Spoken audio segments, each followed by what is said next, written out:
Hello my amazing happy मैनिफेस्टर्स, कैसे हैं आप लोग। आई होप आप लोग बिल्कुल मस्त है, बिल्कुल स्वस्थ है। ऐसी magical success story love marriage manifestation की, प्लस में इंटरकास्ट मैरिज है।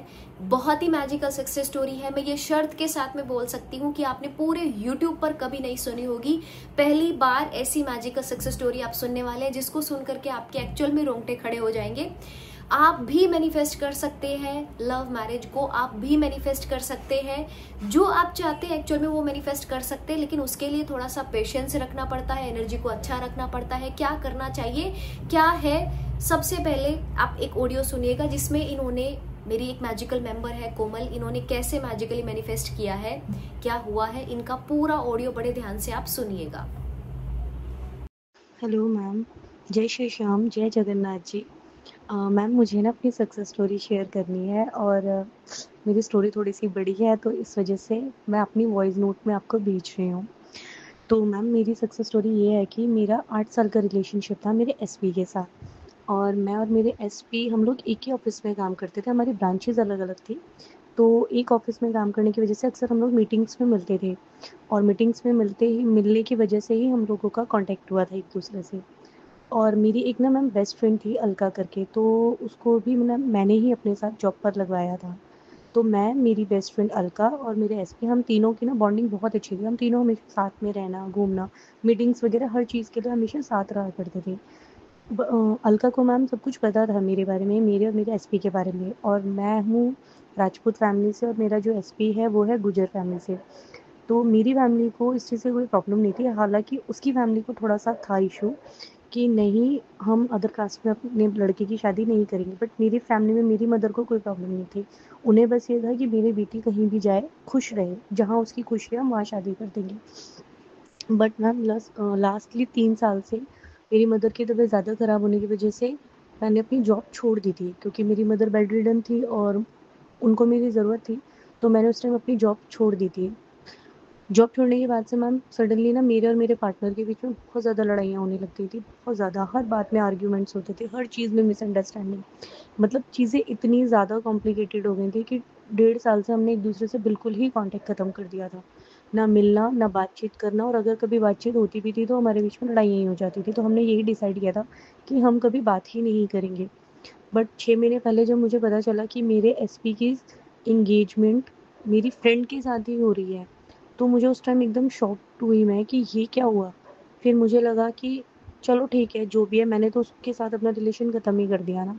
अब कुछ भी वो करे, मुझे कोई फ़र्क नहीं पड़ता। मैंने ये चीज़ बोलकर अपने आप को जैसे-जैसे शांत कर लिया। लेकिन उसी बीच में जब उसकी एंगेजमेंट मेरे एसपी की अलका के साथ हुई, तो मैंने एक बार उसे कॉन्टैक्ट किया था कि एटलीस्ट एक बार मैं उससे बात तो करूँ।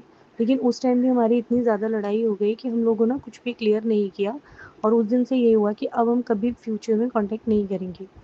और मेरे एसपी की मदर को भी मेरी फ्रेंड ने भड़का दिया था ये बोल के कि कोमल तो आपके बेटे के पीछे पैसों के लिए है।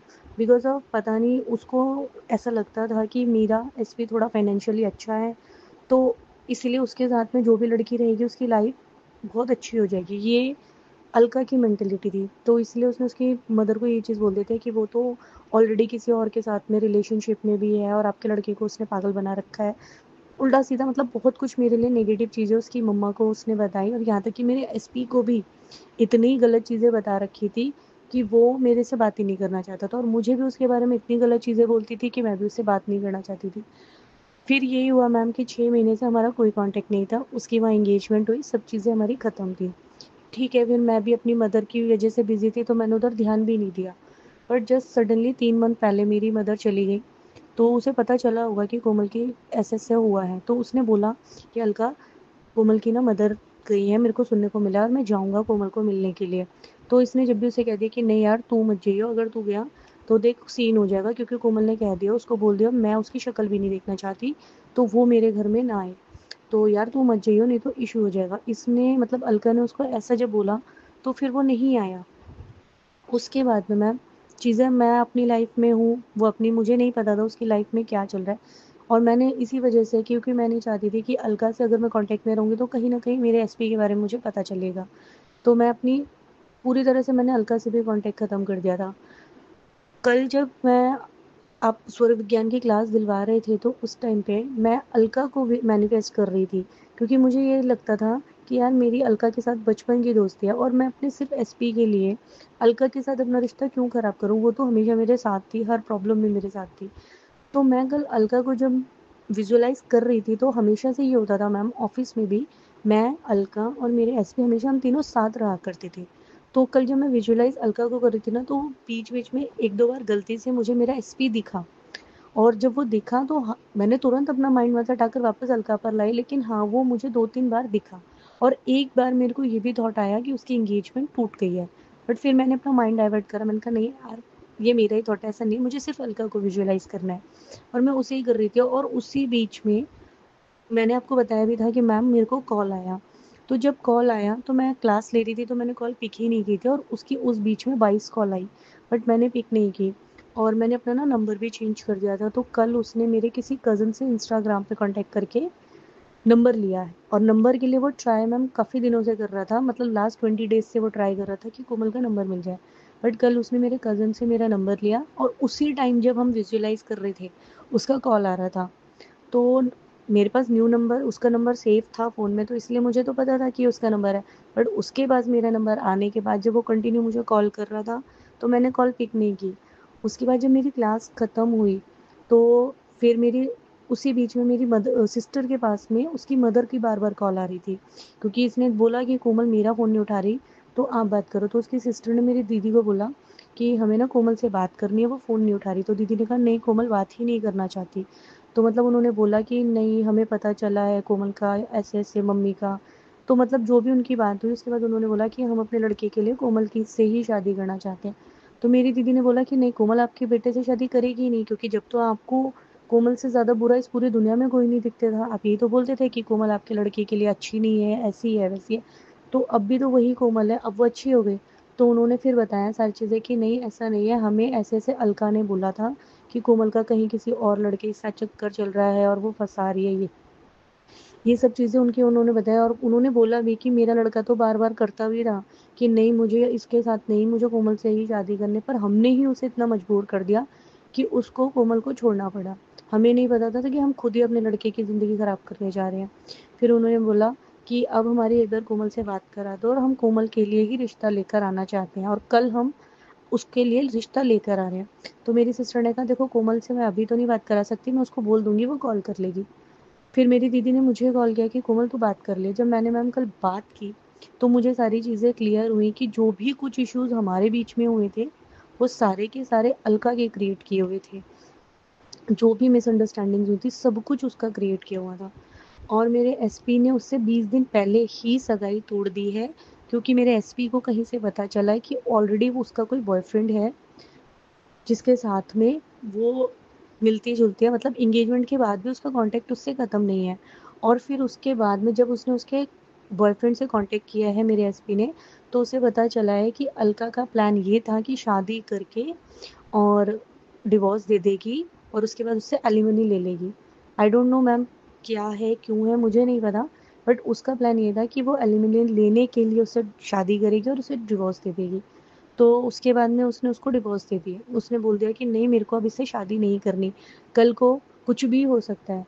तो मेरे एसपी ने 20 दिन पहले ही उसकी एंगेजमेंट तोड़ दी थी, और वो मुझे बार-बार जब से ट्राई कर रहा था कि किसी तरह कोमल से कॉन्टैक्ट हो जाए, और मेरा पुराना नंबर तो बंद है, तो इसीलिए उसका कॉन्टैक्ट नहीं होता, और मैंने हर सोशल साइट से उसको ब्लॉक कर रखा था। उसने ट्राई किया भी होगा, लेकिन मेरा और उसका कॉन्टैक्ट नहीं हुआ था। तो कल जब मैं क्लास में बार-बार विजुअलाइज़ कर रही थी, तो शायद इसीलिए ये चीज़ मेरी लाइफ़ में मैनिफेस्ट हुई, क्योंकि मैम मैं हमेशा ना एक चीज़ बोलती हूँ, और मैं ये बचपन से बोलती हूँ कि मैंने कभी किसी के साथ गलत नहीं किया ना, तो भगवान मेरे साथ कभी गलत नहीं होने देंगे। और अगर कोई मेरे साथ कुछ गलत कर भी रहा होगा ना, तो वो भगवान अपने आप सामने से उसका सच खोल देंगे। मैं हमेशा यही लाइन बोलती हूँ, और यही चीज़ कल हुई कि मैं गलत चीज़ को अपनी लाइफ में विजुअलाइज़ कर रही थी, और शायद उस चीज़ से बचाने के लिए ही भगवान ने मेरी लाइफ में ये चीज़ की कि जिस एसपी को मैंने छोड़ दिया था, उससे मेरा वापस से कॉन्टैक्ट करवाया।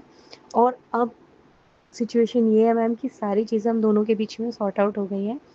हालाँकि मेरा अभी भी, मतलब जो चीज़ें हुई हैं उसकी वज़ह से 100% मैं अभी भी अपने पार्टनर के साथ एंगेजमेंट के लिए या शादी के लिए एग्री नहीं हूँ।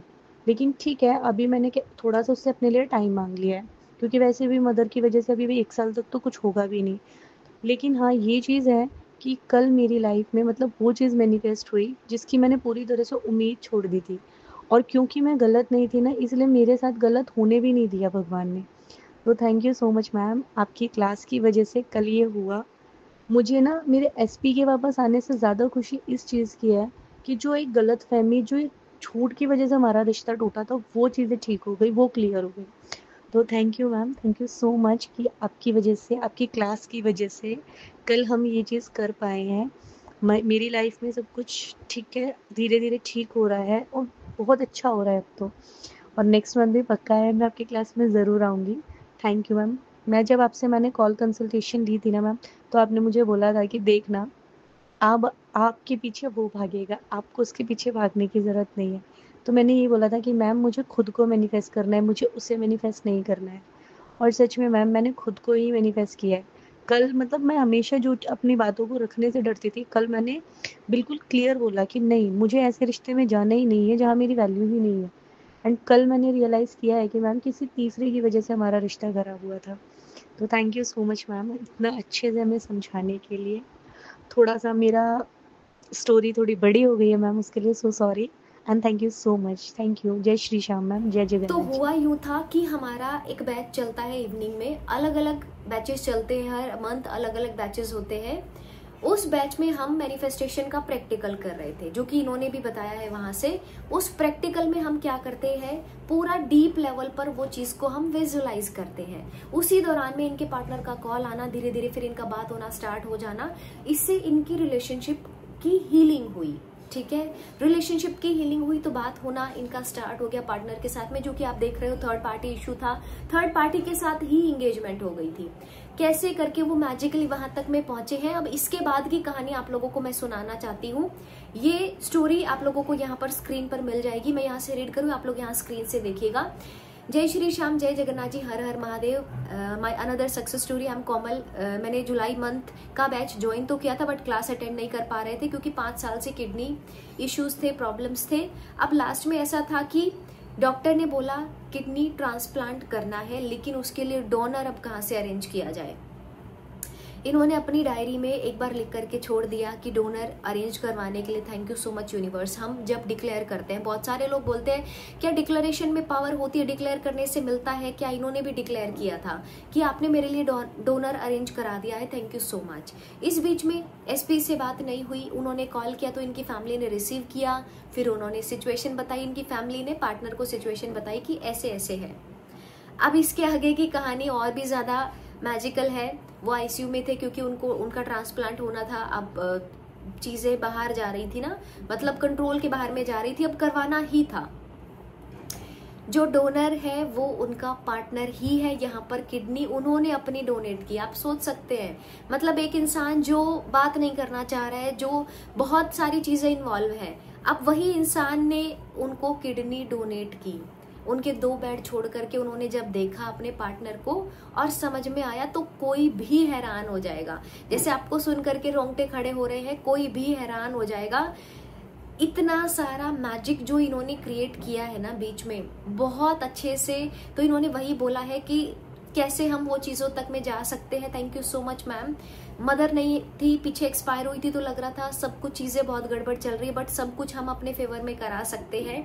थैंक यू सो मच, जो आपसे भगवान ने मुझे जोड़ा और बहुत सारा प्यार इन्होंने हमें दिया है। ये है मैजिकल सक्सेस स्टोरी हमारी कोमल की। बाय द वे एक चीज आप लोगों को मैं बताती हूँ, 12 अगस्त से हमारा relationship plus marriage manifestation course आ रहा है। इवनिंग में 8:30 में भी 8:40 टाइम रहेगा उसका, हम स्टार्ट कर रहे हैं। आप चाहें तो डिस्क्रिप्शन बॉक्स में नंबर दिए गए हैं, उन पर डिटेल्स आप आगे की मांग सकते हैं, ज्वाइन कर सकते हैं हमारा मैरिज मैनिफेस्टेशन बैच। जैसे इन्होंने मैनिफेस्ट किया, इन्होंने क्या किया, इन्होंने बहुत ज्यादा डेस्परेशन नहीं रखी माइंड में, बहुत ज्यादा अटैच नहीं हुई। इन्होंने पहले वाली ऑडियो में अच्छे से समझाया है कि वो अपनी फ्रेंड के साथ में, क्योंकि वो रिश्ता बहुत अच्छा था, अपनी फ्रेंड के साथ में बातचीत कर रहे हैं, बहुत अच्छा रिश्ता है, उसको स्टार्ट किया था इन्होंने कि एटलीस्ट बात तो हो जाए। उसी बीच में उन्होंने पार्टनर को भी विजुअलाइज किया। क्योंकि एनर्जी बहुत अच्छी हो जाती है जब हम ये सारी प्रैक्टिसेस में आते हैं ना। लॉ ऑफ अट्रैक्शन की कोई भी प्रैक्टिस, अफर्मेशन, स्क्रिप्टिंग, डिक्लेरेशन, वो आपकी एनर्जी को अच्छा बनाने के लिए होती है। तो जब आप एनर्जी को अच्छा बनाते हो तो ये सारी चीजें होना स्टार्ट हो जाती हैं। अब यहाँ पर थर्ड पार्टी इशू था, पार्टनर की एंगेजमेंट हो गई थी, इनको हेल्थ इश्यूज थे, इनकी मदर एक्सपायर हो गई थी। तो सोचो इतनी सारी प्रॉब्लम्स के बावजूद भी ये अपने डिजायर्ड पर्सन के साथ में शादी मैनिफेस्ट कर सकती है, तो आप क्यों नहीं कर सकते हैं। मेरा एक ही सवाल है आप लोगों से कि लाइफ में ना सबकी कुछ ना कुछ प्रॉब्लम्स होती हैं, कुछ ना कुछ समस्याएं सबकी लाइफ में होती हैं, बट उसका सॉल्यूशन तक पहुंचना सबसे कंपलसरी हो जाता है। तो प्रायोरिटी लिस्ट में उस चीज को रखो, करना स्टार्ट कर दो बिना डेस्परेशन के, बिना किसी अटैचमेंट के। अफर्म करो वो आपका दीवाना, आपके लिए ऑब्सेस्ड, उसको आपसे शादी करनी है। Thank you so much universe, उसको ऑब्सेस्ड बनाने के लिए, दीवाना बनाने के लिए। सेल्फ लव करो, इस केस में सेल्फ लव बहुत ज्यादा जरूरी है। किसी भी टाइप का कोई इमोशनली अटैच मत हो जाओ। I know this is difficult, but जब आप इमोशनली अटैच होते हो तो बहुत सारी होता है ना, आंखों पर पट्टी बांध देते हो कि मतलब कुछ भी दिखाई नहीं दे रहा है, कुछ भी सुनाई नहीं दे रहा है। लेकिन वो एक ही केस में होना चाहिए, सेल्फ लव के केस में। तो बहुत सारा खुद से प्यार करना है। आप रिश्तों को हील करना चाहते हैं, मैरिज मैनिफेस्ट करना चाहते हैं, तो हमारा कमिंग जो हमारा 12 अगस्त से बैच आ रहा है उसको आप ज्वाइन कर सकते हैं। वीडियो डेफिनेटली आपको अच्छी लगी तो वीडियो को लाइक जरूर करिएगा। आप नए हैं तो चैनल को सब्सक्राइब करिएगा। ऐसी मैजिकल सक्सेस स्टोरीज आप लोगों के लिए लाते रहेंगे। Thank you so much, love you all.